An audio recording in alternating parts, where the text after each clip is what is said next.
ನಾನು ಹೇಳೋದು ಸ್ನೇಹಿತರೆ, ನಿಮಗೆ ನೀವು ಅಂದ್ಕೊಂಡಿದ್ದೀರಲ್ಲ ಬಡವರು ಅಥವಾ ಕಾರ್ಮಿಕರು, ಕೂಲಿ ಕಾರ್ಮಿಕರು ಅಂತ ಅಂದ್ಬಿಟ್ಟು, ನೀವು ನೋಡ್ಬೋದು ಸಿನಿಮಾ ಸ್ಟಾರ್ ಬಂದು ಚಿಕ್ಕಣ್ಣ ಅಂತ ಒಬ್ರು ಇದ್ದಾರಪ್ಪ. ಈ use to do masonry work. Okay, ಅವರು ಗಾರೆ ಕೆಲಸ ಎಲ್ಲ ಮಾಡ್ತಿದ್ದಂಥವ್ರು. ಅವ್ರು ಇವತ್ತೊಂದು ಸಿನಿಮಾ ಸ್ಟಾರ್ ಆದರು. ಅಂದರೆ ಅವಕಾಶಗಳು ಎಲ್ಲ ಕಡೆನೂ ಸಿಗ್ತಾ ಹೋಗುತ್ತೆ. ಅವಕಾಶನ ನಾವು ಹೆಂಗೆ ಯುಟಿಲೈಸ್ ಮಾಡ್ಕೊಳ್ತೀವಿ ಅನ್ನೋದ್ರ ಮೇಲೆ ಡಿಪೆಂಡ್ ಆಗಿರುತ್ತೆ.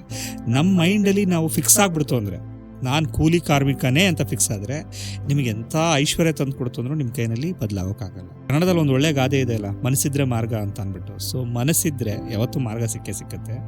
ದಯವಿಟ್ಟು ಸ್ನೇಹಿತರೆ, ನೀವು ಯಾರೇ ಒಬ್ಬರಾಗಲಿ ಅಥವಾ ನೀವೇನು ಪೊಸಿಷನಲ್ಲಿದ್ದಾರೋ ನನಗೆ ಗೊತ್ತಿಲ್ಲ, ನಿಮ್ಮ ಮನಸ್ಸನ್ನ ನೀವು ಬದಲಾಯಿಸ್ಕೊಳ್ಳಿ. ನೀವು ಏನು ಬೇಕಾದರೂ ಆಗ್ಬೋದು. World's best strategist. King of deal closure. Highest paid consultant. Smart entrepreneur. International speaker. Unique author.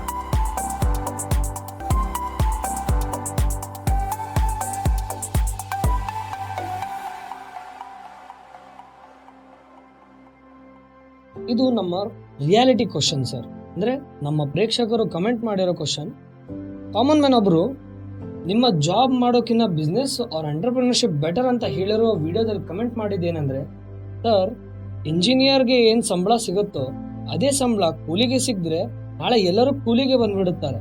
ಹಾಗೆ ಬಿಸ್ನೆಸ್ ಜಾಬ್ ಅಂತ ರೆಸ್ಪಾನ್ಸಿಬಿಲಿಟಿಯಲ್ಲಿ ಬಿದ್ದಿರೋನು ಹೇಗೆ ಎಂಟರ್ಪ್ರಿನರ್ಶಿಪ್ ಆಗೋಕ್ಕೆ ಸಾಧ್ಯ ಅಂತ ಕಮೆಂಟ್ ಮಾಡಿದ್ದಾರೆ. ಇದರಲ್ಲಿ ನಿಮ್ಮ ಆನ್ಸರ್ ಏನು ಸರ್? ಓಕೆ, ಅವ್ರು ಕೇಳಿರೋ ಕ್ವಶನ್ನು ಅವರ ಟ್ರೆಡಿಷ್ನಲ್ ಅಥವಾ ಎನ್ವೈರ್ಮೆಂಟಲ್ಲಿ ಇರುವಂಥ ಪರಿಸ್ಥಿತಿನ ನೋಡಿ ಆ ಥರ ಕೇಳಿದ್ದಾರೆ.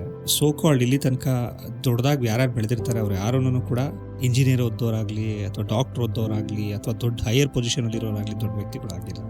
ಎಲ್ಲ ಸ್ಕ್ರ್ಯಾಚಿಂದನೇ ಬಂದಿರುವಂಥದ್ದು.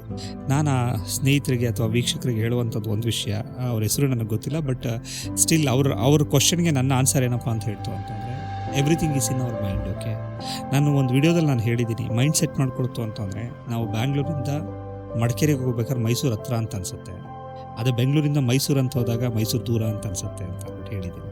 ಆ ವಿಡಿಯೋನ ನೀವು ರೀಕಾಲ್ ಮಾಡಿ ನೋಡ್ಬೋದು. ಸೊ ಆ ಥರನೇ ನಿಮ್ಮ ಮೈಂಡ್ ಸೆಟ್ ಮಾಡ್ಕೊಳ್ತು ಅಂದರೆ ನೀವು ಎಂಥ ಅಚೀವ್ಮೆಂಟ್ ಬೇಕಾದರೂ ಮಾಡ್ಬೋದು. ನಾನು ಹೇಳೋದು ಸ್ನೇಹಿತರೆ, ನಿಮಗೆ ನೀವು ಅಂದ್ಕೊಂಡಿದ್ದೀರಲ್ಲ ಬಡವರು ಅಥವಾ ಕಾರ್ಮಿಕರು, ಕೂಲಿ ಕಾರ್ಮಿಕರು ಅಂತ ಅಂದ್ಬಿಟ್ಟು, ನೀವು ನೋಡ್ಬೋದು ಸಿನಿಮಾ ಸ್ಟಾರ್ ಬಂದು ಚಿಕ್ಕಣ್ಣ ಅಂತ ಒಬ್ರು ಇದ್ದಾರಪ್ಪ. ಈ use to do masonry work. Okay, ಅವರು ಗಾರೆ ಕೆಲಸ ಎಲ್ಲ ಮಾಡ್ತಿದ್ದಂಥವ್ರು. ಅವ್ರು ಇವತ್ತೊಂದು ಸಿನಿಮಾ ಸ್ಟಾರ್ ಆದರು. ಅಂದರೆ ಅವಕಾಶಗಳು ಎಲ್ಲ ಕಡೆನೂ ಸಿಗ್ತಾ ಹೋಗುತ್ತೆ. ಅವಕಾಶನ ನಾವು ಹೆಂಗೆ ಯುಟಿಲೈಸ್ ಮಾಡ್ಕೊಳ್ತೀವಿ ಅನ್ನೋದ್ರ ಮೇಲೆ ಡಿಪೆಂಡ್ ಆಗಿರುತ್ತೆ. ನಮ್ಮ ಮೈಂಡಲ್ಲಿ ನಾವು ಫಿಕ್ಸ್ ಆಗಿಬಿಡ್ತು ಅಂದರೆ, ನಾನು ಕೂಲಿ ಕಾರ್ಮಿಕನೇ ಅಂತ ಫಿಕ್ಸ್ ಆದರೆ ನಿಮಗೆ ಎಂಥ ಐಶ್ವರ್ಯ ತಂದು ಕೊಡ್ತು ಅಂದ್ರೂ ನಿಮ್ಮ ಕೈನಲ್ಲಿ ಬದಲಾಗೋಕ್ಕಾಗಲ್ಲ. ಸೊ ನಿಮ್ಮ ಮೈಂಡ್ನ ಶಿಫ್ಟ್ ಮಾಡಿಕೊಡಿ. ನನಗೂ ಒಂದು ಆಪರ್ಚುನಿಟಿ ಐತೆ, ನಾನು ಒಬ್ಬ ಆಂಟ್ರಪ್ರೆನರ್ ಆಗ್ಬೋದು ಅಂತ ಯೋಚನೆ ಮಾಡೋಕ್ಕೆ ಶುರು ಮಾಡಿ ಸಾಕು, ನಿಮಗೆ ದಾರಿಗಳು ತುಂಬ ಸಿಕ್ಕತ್ತೆ. ಕನ್ನಡದಲ್ಲಿ ಒಂದು ಒಳ್ಳೆ ಗಾದೆ ಇದೆ ಅಲ್ಲ, ಮನಸ್ಸಿದ್ರೆ ಮಾರ್ಗ ಅಂತ ಅಂದ್ಬಿಟ್ಟು. ಸೊ ಮನಸ್ಸಿದ್ರೆ ಯಾವತ್ತೂ ಮಾರ್ಗ ಸಿಕ್ಕತ್ತೆ.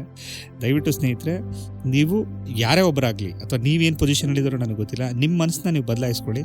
ನೀವು ಏನು ಬೇಕಾದರೂ ಆಗ್ಬೋದು. ನೀವು ಕಲ್ಪನೆ ಮಾಡ್ಕೊಂಡಿಲ್ಲದಿರೋ ಲೆವೆಲ್ಗೆ ಹೋಗ್ಬೋದು. Okay, there is no any limitations.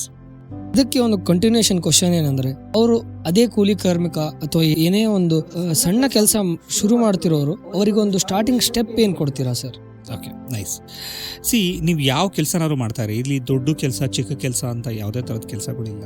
ನೀವು ಕೂಲಿ ಕೆಲಸನಾದರೂ ಮಾಡ್ತಾಯಿರಿ ಅಥವಾ ಎಲ್ಲರೂ ಒಂದು ಕಂಪ್ನಿನಲ್ಲಿ ಕೆಲಸ ಮಾಡ್ತಾಯಿರಿ, ಒಬ್ಬ ಪಿವಿನ್ ಆಗಿರಿ, ಒಬ್ಬ ಆರ್ಟಿಸ್ಟ್ ಆಗಿರಿ ಅಥವಾ ಒಬ್ಬ ಫ್ರೀಲಾನ್ಸರ್ ಆಗಿರಿ, ಏನು ಬೇಕಾದರೂ ಆಗಿರಿ. ನೀವು ಅರ್ಥ ಮಾಡ್ಕೋಬೇಕಾಗಿರೋದು ಏನಪ್ಪ ಅಂದರೆ, ನಿಮಗೆ ಆದಂಥ ನಿಮ್ಮ ಲೈಫಲ್ಲಿ ಒಂದು ಗುರಿನ ಸೆಟ್ ಮಾಡ್ಕೋಬೇಕು. ಫಾರ್ ಎಕ್ಸಾಂಪಲ್, ನಾನೊಬ್ಬ ನೀವು ಕೂಲಿ ಕಾರ್ಮಿಕ ಆಗಿರೋನು, ನಾನೊಬ್ಬ ಕನ್ಸ್ಟ್ರಕ್ಷನ್ ಕಂಪ್ನಿ ಓನರ್ ಆಗಬೇಕು ಅಂತ ಅಂದ್ಕೊಳ್ತಾ ಅಂದರೆ, ಆ್ಯಕ್ಟ್ ಆಸ್ ಇಫ್ ಅಂತ ಹೇಳ್ತಾರೆ. ಅಂದರೆ ಅವನ ಥರ ನೀವು ಆ್ಯಕ್ಟ್ ಮಾಡೋಕ್ಕೆ ಶುರು ಮಾಡಿ.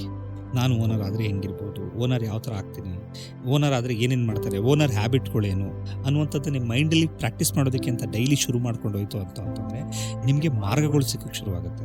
ಯಾಕಂದರೆ ಕೆಲವು ಜನ ಓನರ್ಸ್ಗಳು ಕೂಡ ಸ್ಕ್ರ್ಯಾಚಿಂದನೇ ಬಂದಿರುವಂಥವ್ರು. ಅವನು ಒಬ್ಬ ಮೇಸನರಿ ವರ್ಕ್ ಮಾಡಿಕೊಂಡೆ ಇವತ್ತು ದೊಡ್ಡ ಕಾಂಟ್ರಾಕ್ಟರ್ ಆಗಿರ್ತಾನೆ ಅವನು, ಆಯಿತಾ. ಅವನಿಗೆ ಅವತ್ತು ಟೆಕ್ನಾಲಜಿ ಇರಲಿಲ್ಲ, ಅವನಿಗೆ ಅವತ್ತು ಸೊಸೈಟಿ ಇಷ್ಟೊಂದು ಬೆಳೆದಿರಲಿಲ್ಲ, ಅದಕ್ಕೋಸ್ಕರ ಅವ್ನಿಗೆ ಇಷ್ಟು ಟೈಮ್ ತಗೊಂಡು ಬಂದಿರುತ್ತೆ. ಬಟ್ ನಿಮಗೆ ಇವಾಗಿರುವಂಥವ್ರಿಗೆ ತುಂಬ ಅವಕಾಶ ಇದೆ.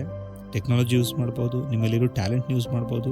ಕನ್ಸ್ಟ್ರಕ್ಷನ್ ಇಂಡಸ್ಟ್ರಿನಲ್ಲಿ ಒಬ್ಬ ಕೂಲಿ ಕಾರ್ಮಿಕ ಅಂದರೆ ನಾನು ಸಿವಿಲ್ ವರ್ಕ್ ಅಂತ ತಗೊಳ್ತೀನಿ. ಕನ್ಸ್ಟ್ರಕ್ಷನಲ್ಲಿ ನೀನು ಏನೇನು ಎಕ್ಸ್ಟ್ರಾಡಿನರಿ ಮಾಡ್ಬೋದು ಅನ್ನುವಂಥದ್ದನ್ನೆಲ್ಲ ನೀವು ಅಪ್ಲೈ ಮಾಡೋಕ್ಕೋಯ್ತು ಅಂತಂದರೆ ಆ ಸ್ಕಿಲ್ನ ನೀವು ಆ ಓನರ್ಗೆ ಅಥವಾ ಬಿಲ್ಡರ್ಗೆ ತೋರಿಸ್ತು ಅಂದರೆ 100% ಆಪರ್ಚುನಿಟಿಗಳು ನಿಮ್ಗೆ ಸಿಗ್ತಾ ಹೋಗುತ್ತೆ.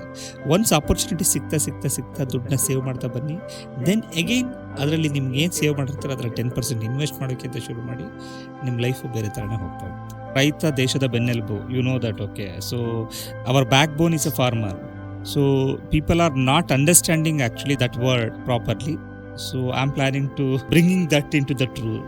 You know, each and every business there is a procedure, there is a system that will go in one systematic way. But whereas in agriculture there is no any system. So my intention is to bring system in an agriculture. I want to make farming as a corporate farming, okay, for corporate business. I visited nearly 38,000 villages across Karnataka and I wrote a book, okay, as I told you, no tax-free Indian money. That was my intention.